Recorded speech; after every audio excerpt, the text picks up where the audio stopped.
I believe God's equipped us for everything we need in life. Yeah. In other words, that God knows every struggle, every disappointment, every setback, every dream that He's placed in our heart.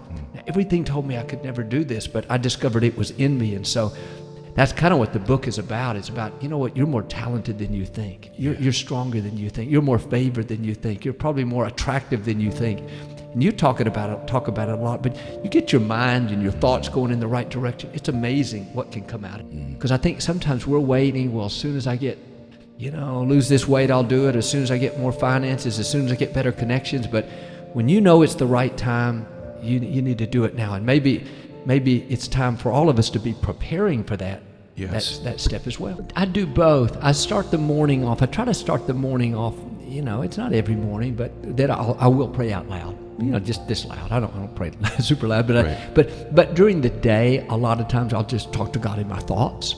I don't think there's anything wrong with that. There's a scripture that talks about, says pray without ceasing, or like pray all the time. We can't pray all the time. You got to work. You got to do this. But I think in your thoughts, you can have a conversation with God. I think back to that, people not being raised like me.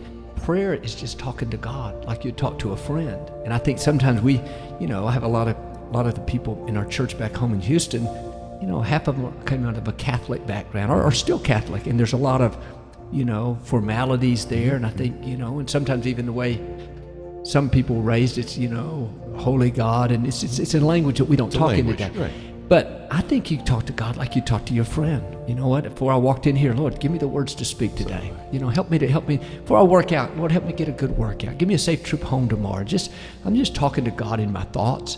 I really believe God will be as close to you as you want Him to be. He's a friend. He's not going to come, knock you over most of the time. But you can talk to God all through the day, and you can draw strength from Him and know that He cares. But I do pray in the morning. I do pray out loud. Just that's the way I like to do it. But a lot of my prayer is thanking God. There's things I ask for, but I ask for wisdom and all, and certain things. But a lot of times I just thank God. Thank you for your blessings. Thank you for bringing the right people into my life. I like to thank God in advance. In other words, I think there's sometimes we come. I talk to people. I'm begging God to heal me from this cancer, and I'm begging God to send me somebody. And I know what they mean. They're earnest, but I don't think you have to beg God. You ask God, Lord, I thank you for healing me from this sickness, or God, opening up a new door. God, bring me a great spouse, whatever it is. And then I just like to, Lord, thank you that you're working. Thank you that you're bringing me a spouse. Thank you that you're healing me. So I think that grateful attitude, is a healthy attitude. Hey, listen, don't let somebody else label you or tell you what you can't do, or make you feel like you're at a disadvantage, or you didn't get it, you're not strong enough, big enough, talented enough, good looking enough, you don't have a great personality. Listen, they're underestimating you. You got to go out and, hit the ball out. You got to go out and use your gifts, and you let that boldness, that confidence rise up in you, because people don't determine your destiny. God does. And so I believe that you step up with courage and with confidence, and you'll see those same people that put you down. They'll be the ones saying, well, look out, look what they're going to do. There's always something trying to push us down, to keep us from our potential. And what helped me to build my confidence, a couple things. Let me get this one first. I started playing a different recording in my mind. When those thoughts told me, Joel, nobody's going to listen to you. You're going to get up in front of people and not know what to say. You're going to look like a fool. I quit playing those. They kept coming, but I quit playing them, and I would just replace it with what the scripture says, what God says. Just, I'm strong, I'm confident, I'm well able, this is my time. I just stayed positive toward myself. And you make a good point, Ed, because I don't mean this in arrogance or like, we're better than somebody, but we're not worse than anybody.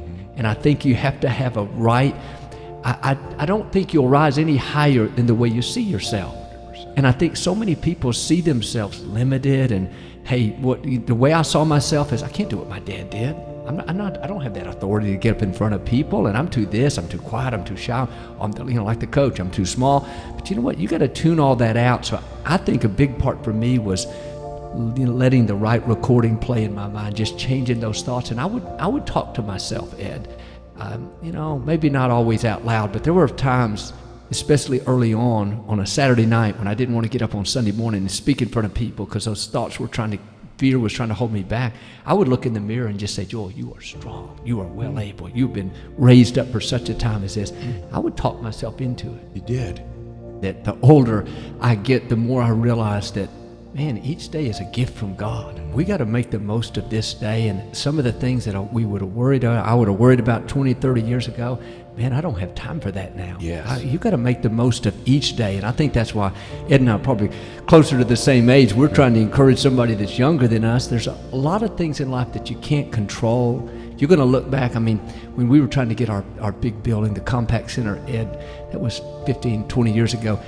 You know, a lot of nights, Ed, I would wake up in the middle of the night sweating and think, what if this doesn't work out and all that? But, you know, if I could look back, when you look back and you see the grace of God of guiding your steps and all, I tell my younger self, don't worry so much, Joel. It's going to work out. And if the door closes, it wasn't supposed to open in the first place. But I think so much of this that we're missing the beauty of this day. That's right. That God opens doors, God closes doors, and I don't really see it as a disappointment if a door closes, rather than, hey, it's just another opportunity is coming. And sometimes you have to go through the closed doors to get to the open ones. And I think, like you said, sometimes we put too much emphasis on it, but I just believe that God's ordering our steps. And sometimes the steps are not always in the direction that we think they're going to be. God doesn't always take you in a straight line. Sometimes you'll be looking the other way, God, what are you doing? But there's a curve coming that you're going to get there. But I think you're right. It's not, you know, if something, I think another way to put it, my thinking is, what's supposed to be yours is going to be yours, and nobody else can get it. And so that's why if the Compact Center didn't open, okay, there's going to be something else. If that last business didn't work out, or the contract, or even a relationship, you know, unfortunately, sometimes it doesn't. But you know what? What's supposed to be yours, who's supposed to be in your life, is going to come. You keep doing the right thing, and you know you'll see the right thing show up.